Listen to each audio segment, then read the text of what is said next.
Solo and group clinicians alike are buzzing about Therapy Notes, the number one trusted EHR among mental health professionals. With live customer support 24 hours a day, 7 days a week, and an extensive feature library, Therapy Notes is sure to streamline your workflow, giving you time to care more and worry less. Try them for 2 months free using promo code MODERN today. Are you looking for ways to attract and retain private pay clients? Thrizer is a payment platform for therapists built to help clients automatically tap into their out-of-network benefits and save on therapy up front. Check out our special link, join.thrizer.com/modern therapist, and use the code Modern Therapists to activate $2,500 in free payments with Thrizer. You're listening to the Modern Therapist Survival Guide, where therapists live, breathe, and practice as human beings. To support you as a whole person and a therapist, here are your hosts, Curt Widhelm and Katie Vernoy. Welcome back, Modern Therapists. This is the Modern Therapist Survival Guide. I'm Curt Widhelm with Katie Vernoy, and this is the podcast for therapists about the things that show up in our practices, the things that show up in our profession.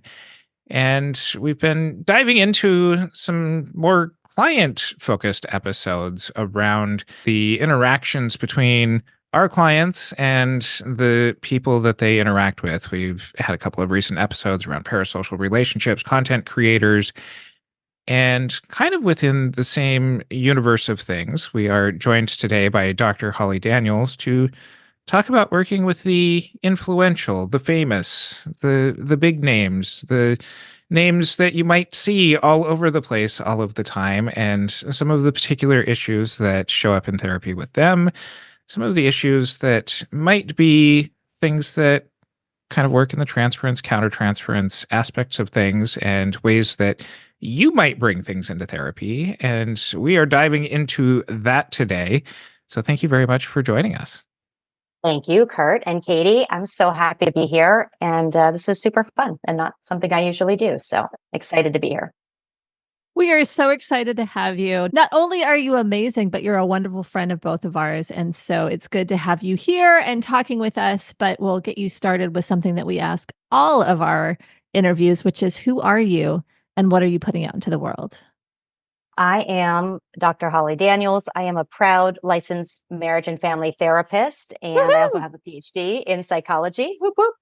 I'm a certified clinic coach as well. I'm also one of the managing directors at the California Association of Marriage and Family Therapy. So big shout out to all my fellow California MFTs. I'm here today, though, to talk about my private practice. I've had a private practice for over a decade, and I mainly work with high-profile people in entertainment and tech and their families. What I'm bringing into the world, wow, what a big question. Peace, harmony, and healthy relationships. Right? Isn't that what we're all doing? I hope. I am supporting my clients. And, my clients may seem from the outside to have it all and to have everything. But the truth is that they're very often suffering from a form of isolation or separation because of their fame or their status. So I hope I'm helping people heal and experience securely attached relationships with their lovers, their children, their colleagues, their friends, and helping people optimize their lives so that their personal lives feel as successful as their professional lives.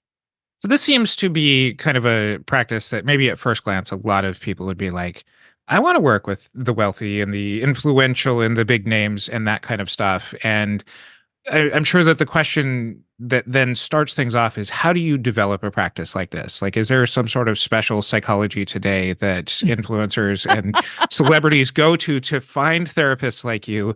Or how do you really start to develop a practice that works with these kinds of people? It's a great question. And it wasn't ever anything that I set out to do. I was a theater major in college, and right out of college, I worked in local news in Baltimore, and then I moved to LA, and I was an actress, mostly in commercials, but I also did, a few small parts in television and film. I was also very psycho-emotionally unwell at that time, and went to therapy for the first time in my life when I think I was about 30. And it was life-changing. And I think a lot of therapists have this backstory, right? The therapy really saved my life. And going through that process, I really felt like I found my calling, which was to be a therapist and a coach and a helper. So I went back to school and got my master's and my PhD in psychology and got a license. And then when I started working, the people in my personal sphere were still my actor and writer and producer friends in Hollywood. And so my client list kind of just grew organically from there, word of mouth. And then I found out that a lot of powerful tech people also hang out with a lot of powerful Hollywood people. So I started seeing a lot of people from the tech world as well. And yeah, so I don't have any great advice, unfortunately, for other people who would want to work with this population. It just kind of happened organically for me. So I'm taking out of this, develop an entire second career where you meet these kinds of people and it builds from there. Actually, but what I do hear out of this is that it kind of like with any practice, it's about networking. It's about people who know you. It's about the people that they know. And it's being a great person who exudes kind of some knowledge of being able to know kind of the day-to-day lives out of populations like this. Right. I think that is it. And, it's interesting because my background is very different from most of the clients I see. I grew up in a very poor socioeconomic area of the country in the middle of the Allegheny Mountains. And so I do have a lot of differences as well. I don't share all of those different characteristics that a lot of my clients come into the room with. But I do know Hollywood, and I think I'm a creative and kind of neurodivergent person, and I'm highly intellectualized. So there is that kind of common ground that we share. That leads me to the question of kind of this idea of around lived experience, because it seems like you do have stuff that's shared and stuff that is absolutely not shared. There's big differences in your lives and the lives of the people you work with. How does that impact the work, do you think? Yeah, that's a good question. Gosh, I grew up in such a weird environment, almost off the grid in the middle of the woods. And it is really interesting to me that I do not have kind of a chip on my shoulder about famous people. I see their isolation and maybe I relate to it, that isolated feeling, because I grew up isolated. Mm-hmm. And I don't have that wow factor. I didn't grow up in any kind of area where I thought that I could interact with the people I saw on TV. And yeah, I haven't thought about this that much, but it is an interesting dynamic within myself that I notice that I don't get caught up in the fame or a lot of the pieces that I think some people get caught up in as far as wanting the lifestyle. Or I guess what I'm saying is the first real interaction that I had with people who had fame, I could recognize right away that they actually felt isolated, that their lives weren't as glamorous as everybody thought that they were. And that has stayed with me. And I realize that is the reality of a lot of their lives. And so I don't have that desire to cling on or be one of the people in the sphere of influence. And I think that's related to growing up in the middle of the woods, but I'm not sure. Can you guys make those connections for me? I don't know. Therapy Notes not only combines billing, scheduling, and notes into one easy-to-use software, they now also offer group telehealth, up to 15 clients in a group session at a time, and secure messaging features. And with their 24/7 customer service, they're ready to assist you no matter where your practice takes you. Therapy Notes allows you to do it all. Whether you're a solo clinician or part of a group practice, you'll have all the tools for success at your fingertips with Therapy Notes. Learn more at therapynotes.com and use promo code MODERN for 2 months free. How do you suggest maybe other therapists being able to deal with some of those feelings of, oh my goodness, I know this person from all over the news and every other conversation that ends up happening, and here they are calling me, sitting in front of me, and are dealing with some of that? Yeah, I think that unfortunately, I see that happen sometime with some of our colleagues. I do see that sometimes people really get swept in and swept up in the fame. And I've seen some unethical practice that kind of makes me sad with people who are wealthy and well-known. And it is important, my original training was psychoanalytic and psychodynamic, but toward the psychoanalytic side. And I think that has been really helpful because I do think about the transference and the countertransference. there is a pull from these clients when you work with somebody who is very powerful and very accustomed to people being wowed by them and wanting to make them happy, right? So there's that pull, and I'm trying to think of what the transference term is, enactment, right? There's a reenactment of there's an expectation from the client that you're going to align with them fully and go in the direction they want to go in and give them the answers they want. And you have to be really careful about that. And I have to know what is my stuff and what my triggers are and what the pool might feel like for me, and be really clear with myself in the work. I'm not going to get sucked in to aligning with them if it is not in their best interest or not a healthy direction for them to go. There can also, I think, be some transference around working with really powerful people, a countertransference of wanting to judge them because, they're very discerning and they're very used to making judgments. And we can kind of get tied into almost a power struggle sometimes, or you have to be able to really know yourself, have done your own work to be a therapist with these folks, because there will be a lot of challenge and a lot of dismissal from them to you. And so you want to make sure that you're not being triggered by that and that you can see it for the defense that it is and not get dismissive back. Not join the power struggle. Exactly.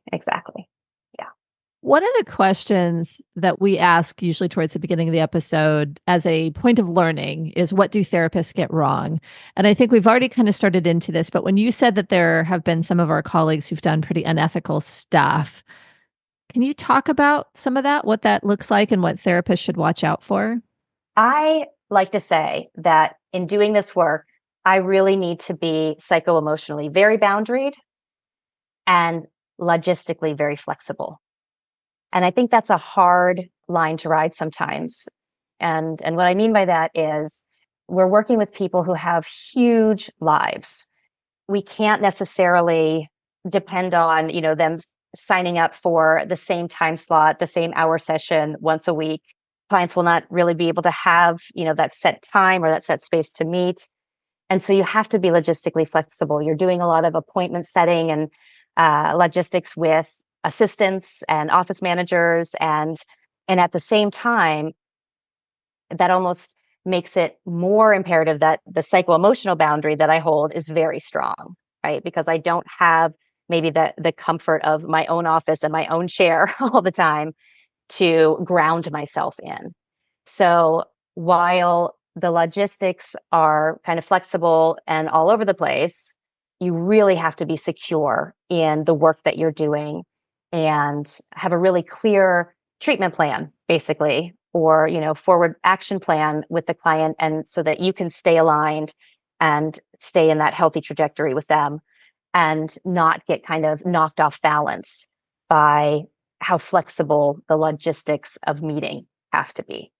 It's also important to know that I said something along these lines already, but that they are going to be challenging and they aren't necessarily going to trust you, even if it seems like they trust you, right? And that their life experience thus far has made it so that their bar for trusting people is very high, and it absolutely needs to be, because there are so many people who will take advantage of them if they can. You don't want to be like sucked into this false lull of everything's peachy and great, and always be aware that even though they even want to trust you and they want to trust the work, there's always going to be a little suspicion there, and that's okay. And, for me, I have to say, I'm not afraid to bring that into the room and bring that into the sessions too, and talk about that piece, that it is hard to trust people. And it certainly is difficult to do some of this deeper work with somebody and get vulnerable when you've been burned before, when you've been vulnerable with people before, and you not only got burned interpersonally, but your dirty laundry was aired nationally and internationally for all to see. Oh, So wow. there's a really high bar for trust for these clients, and we have to be aware of that, right? We have to know that going in and know how that impacts the work together.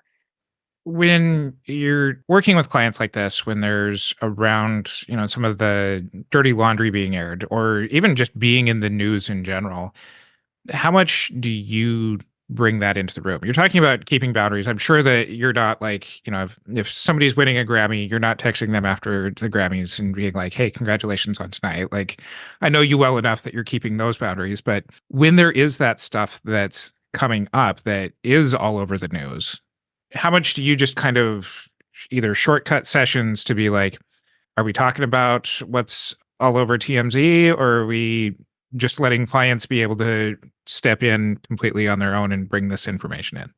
Right. I think that we have to let the clients bring the information in. And that maybe, this topic maybe falls under what people might get wrong. I think you absolutely cannot have any assumption going into this work that you know what the client is bringing in, or that you know what their struggles are. You have to hear it from them, because we don't know what they're going on in their personal internal space, no matter what is plastered all over the magazines, or TMZ. And I love the example that you brought up, Curt. I have had clients who texted me, hey, just won this award. And then absolutely, I'm going to text back, congratulations, that's amazing. And if I've been working with somebody for a really long time and I see something, that an accomplishment, I actually might say congratulations. But 99.9% of the time, right, I'm going to wait for them to bring it in. And actually, one of the questions I ask often is, do you want me to look at that? So somebody will come in and say, oh my gosh, this article, it's nuts, and I'm so upset, and I don't know, I need to process through this. How did this get out? And I would say, do you want me to read the article? Just that communication, I think, is really important, so that, again, this is about the trust thing. I feel like if I'm reading stuff about my clients, but not explicitly telling them that I am, or even asking them if I should, they are going to not necessarily trust that I'm being fully open with them, or that, they're thinking that I'm holding this separate idea of them that isn't the person I'm talking to in the room. And that is the dynamic that they deal with 24/7, people thinking they know them. And I don't want to be one of those people who thinks I know them. I want to hear it from them, and I want to ask them, what are you bringing into session today? What do you want to work on today? Even if I saw something, really wild in the news before seeing them, I probably won't bring it up unless they do. Seems like an interesting line to walk, where you're really focusing on the relationship with them as an individual versus kind of the public persona. And before we were recording, you talked about kind of how you support folks when there's problems with the public persona and all of that. Can you share that here? I think it would be very helpful for our listeners to understand some of that. For sure, for sure. And this is kind of, in our influencer society of today, I think everybody can maybe benefit from this kind of thinking, as I work with clients a lot about separating their public persona from their personal self. And if you are in the public eye, it is really, I think, imperative to be able to do this, to say, I have a public persona, and then I have my personal self. And I like to think of it like they're siblings. So you're intimately related to your public persona, but it isn't you. And so any accolades that public persona gets, that's awesome, but you don't have to take it into your, personal belief system. And any hate that you get out in the public is happening to your public persona and not to your personal self. And I think that this can be really helpful for people to keep these two separated, and to know that, of course, they're related. But if we're holding on to this idea that we're going to get our love and our validation from our public persona, that is just a recipe for disaster, right? We're never going to be fulfilled in that way. And so we have to keep the focus on the personal self, and keeping the personal self boundaried and healthy, and knowing how to discern what people in your life really do know you, and who is in your inner circle, and who your actual friends are, and then who, everybody in that public sphere is, because it can get really enmeshed, as you know. And I know you guys were just doing a podcast on influencers and content creators, which I think is awesome, and I can't wait to hear. But I work with a lot of content creators as well, and it really gets tricky when people are sharing their personal life, right? That they have a personal brand, that their own life experience is what they're selling, and you have to be super careful not to become a commodity, even in your own mind, right? You have to recognize that you're creating this public persona that is the commodity, but that's not you. And you want to really be careful about what you let your public persona share. Because if you are, just opening your heart and being super vulnerable and sharing unprocessed trauma and giving all of yourself to the public persona to share, well, just know that the public persona is going to have to deal with the love and the hate that comes from that process. And you can't let that boundary be blurred, because you're going to feel those attacks so personally that it's going to be impossible to move forward in the world. Thrizer is a payment platform designed for out-of-network therapy. As a therapist, you would use Thrizer to charge clients for sessions and collect your full rate upfront. From the client's perspective, Thrizer links to their health plan, so insurance claims are automatically submitted for them upon every charge. From there, Thrizer manages the claims end-to-end so that your clients don't have to worry about manually submitting super bills or getting on calls with insurance. The best part? Thrizer allows clients to only pay their co-insurance portion for sessions, while Thrizer covers the rest of your fee and waits for reimbursement on their behalf. They also offer you an instant benefits calculator for free, allowing you to provide upfront transparency to prospective clients on their out-of-network coverage. Therapists only pay a standard 3% credit card processing fee per session with no additional fees. Visit join.thrizer.com/modern therapist to get started and use our promo code Modern Therapists to receive $2,500 in waived fees for your sessions.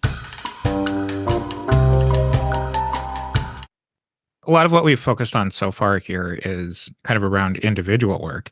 I also know that you do couple family work with this as well. And I'm venturing guesses. I don't know your client roster, but I'm venturing guesses that some of these relationships are where both people holds kind of this status.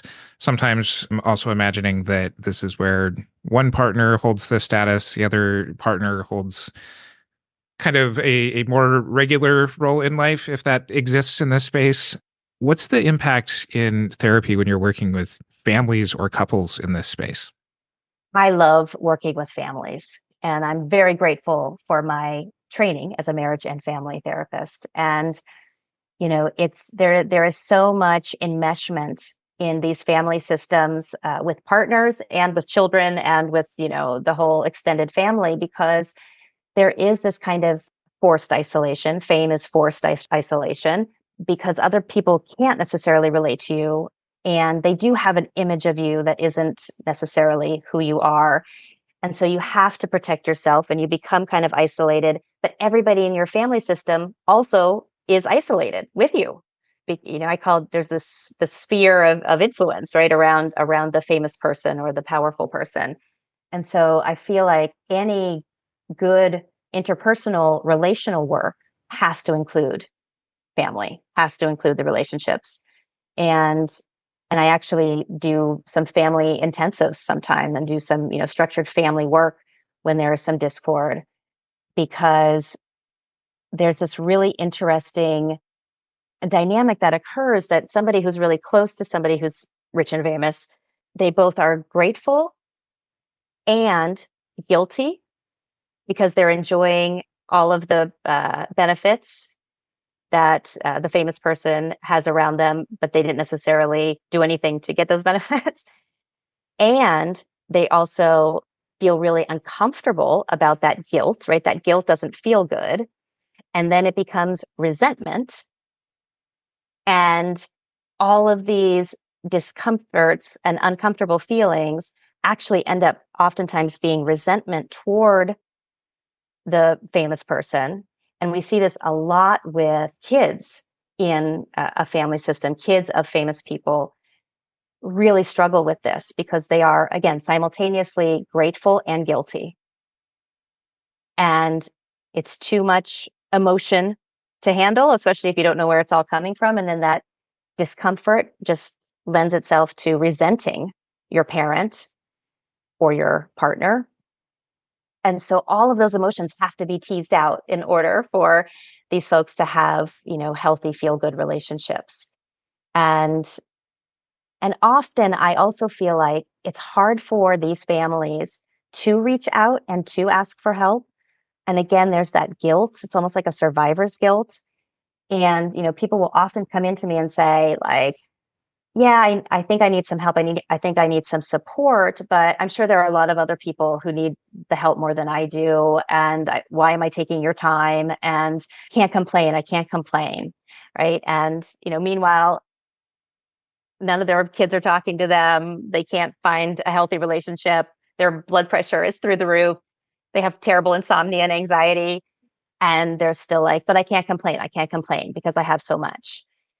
Some of the family work too is helping the partner or the kids recognize that actually that person who is holding on to all of that stress is really suffering, is really having a hard time. There's a lot of pressure and a lot of stress for somebody who is powerful or famous in the world. They know that everything they do impacts a lot of people. They have extremely busy schedules, and it is a tough lifestyle.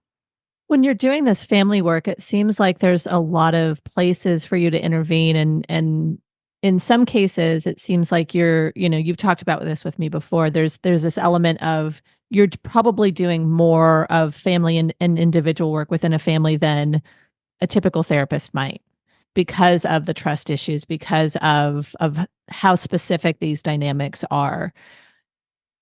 How do you hold the boundaries? How do you work with families that are so insulated, that are so isolated, and make sure that you're taking care of those families in a way that helps move them forward?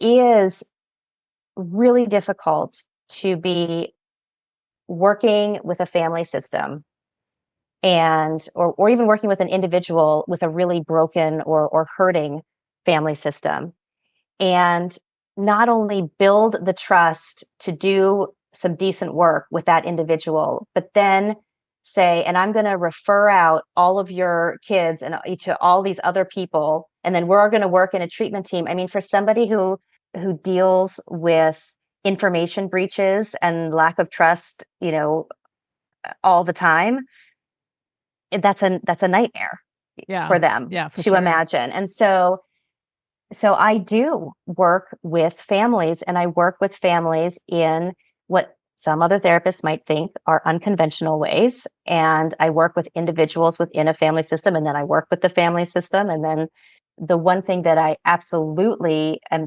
sure to do at all times is to let everybody I'm working with know that this is the plan, and this is all family work and family system work. And I will even say, and I say all the time, there are other therapists who would say that it's not okay to work with individuals within the family system and then work with the family system as a whole. And I see it differently. And this is why. And I think that I can help the individuals and the family system by working in this way.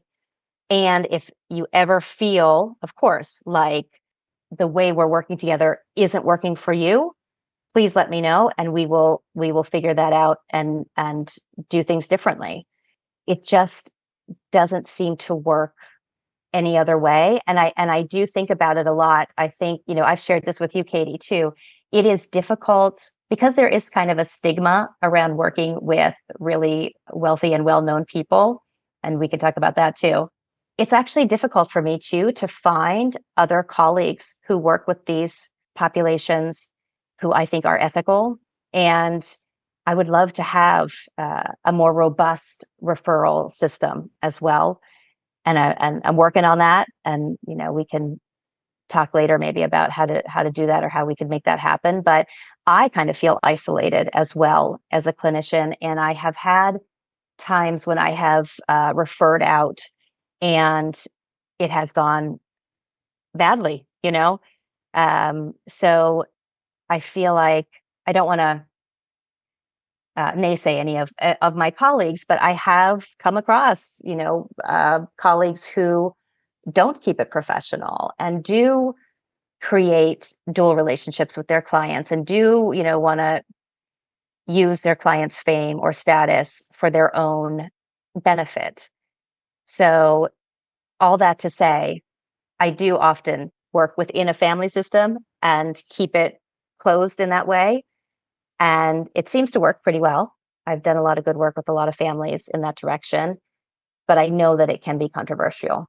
We've shared kind of some of overlap in some of this, Absolutely. and my practice focuses a lot more on teens, so I end up with more of the kids in this, and I'm trying to keep this as more of an episode for you and the focus on your practice. Maybe we'll dive into working with the family members, and I'll talk about that on a different episode here. But I often find that coming from the kid side of thing, that it's also not just including people in the family in some of these sessions, but it's nannies and it's assistants that sometimes end up becoming part of this larger family system, kind of who's sitting on the couch one week or another might be dependent just based on all of the different relationships that kind of come up and some of that flexibility that's required on our part there.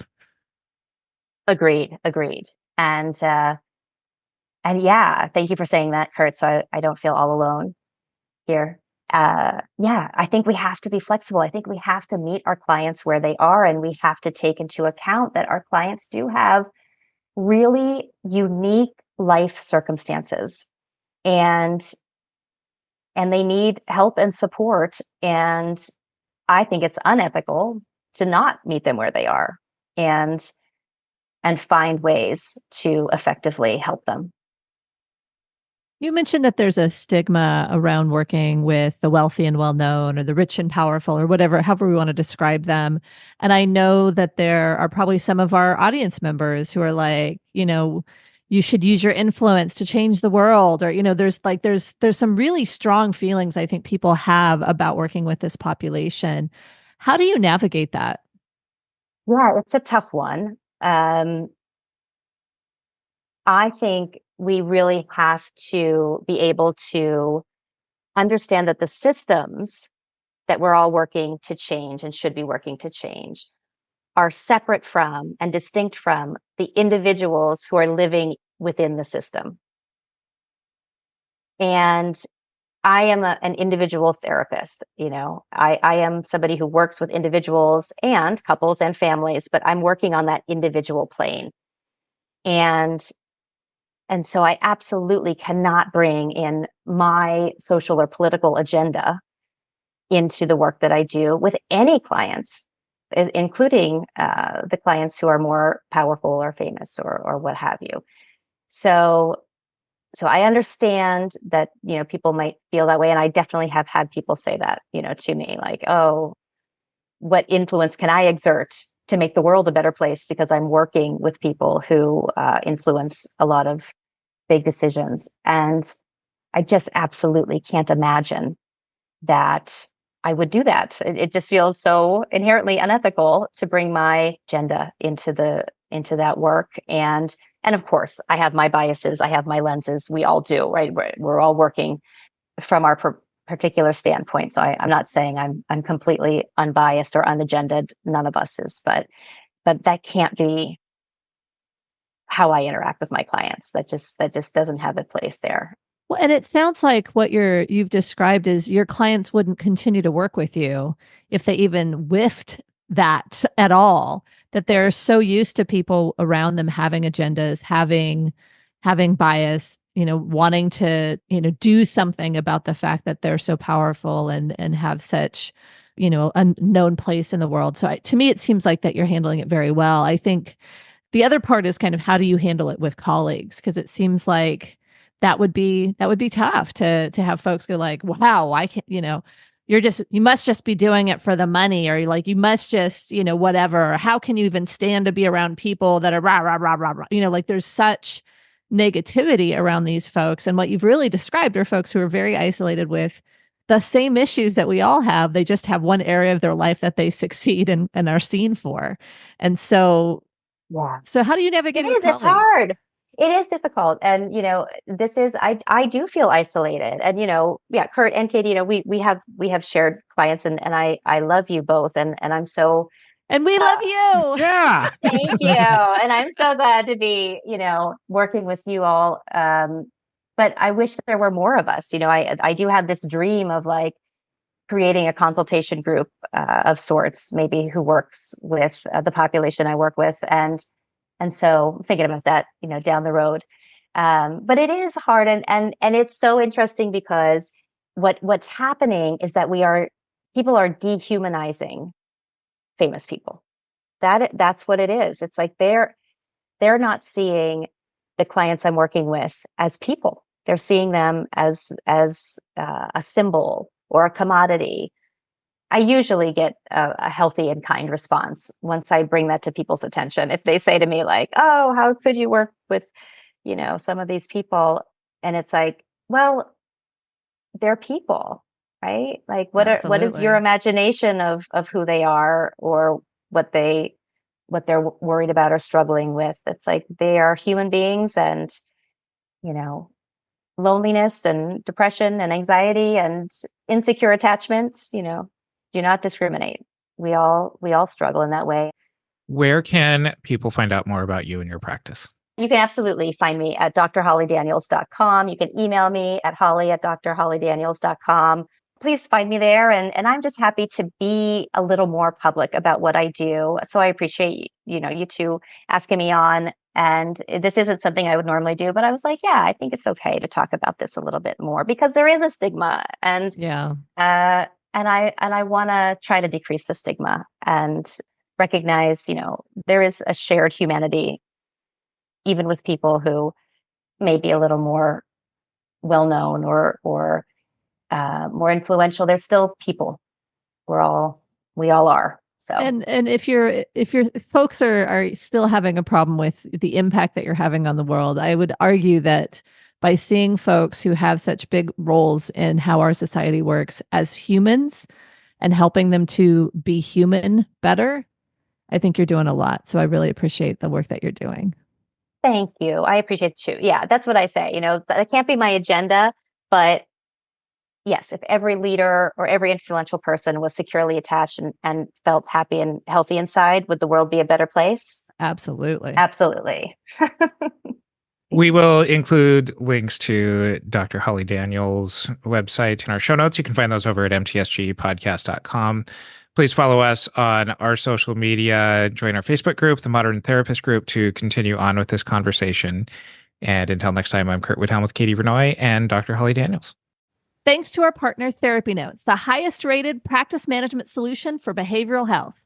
Don't forget, use promo code MODERN for 2 free months. Remember to check out Thrizer. They are passionate about making out-of-network therapy work for everyone. Clients save upfront on therapy while therapists earn their full rate.